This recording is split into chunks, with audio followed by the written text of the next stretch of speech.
ಕನ್ನಡ ಚಿತ್ರರಂಗದ ಖ್ಯಾತ ನಟ ಹಾಗೂ ನಿರ್ದೇಶಕ ಇಂದು ಇಲ್ಲವಾಗಿದ್ದಾರೆ.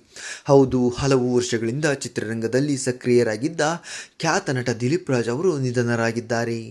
ಹೃದಯಾಘಾತದಿಂದ ಅವರು ಕೊನೆಯುಸಿರೆಳೆದಿದ್ದಾರೆ ಎಂಬ ಮಾಹಿತಿ ಸಿಕ್ಕಿದೆ. ಮನೆಯಲ್ಲಿ ದಿಲೀಪ್ ರಾಜ್ ಅವರಿಗೆ ಹಾರ್ಟ್ ಅಟ್ಯಾಕ್ ಆಗಿತ್ತು. ಕೂಡಲೇ ಅವರನ್ನು ಆಸ್ಪತ್ರೆಗೆ ಕರೆದುಕೊಂಡು ಹೋಗಲಾಯಿತು. ಆದರೂ ಅವರು ಬದುಕುಳಿಯಲಿಲ್ಲ. ದಿಲೀಪ್ ರಾಜ್ ನಿಧನಕ್ಕೆ ಚಿತ್ರರಂಗದ ಅನೇಕರು ಹಾಗೂ ಅಭಿಮಾನಿಗಳು ಕಂಬನಿ ಮಿಡಿಯುತ್ತಿದ್ದಾರೆ.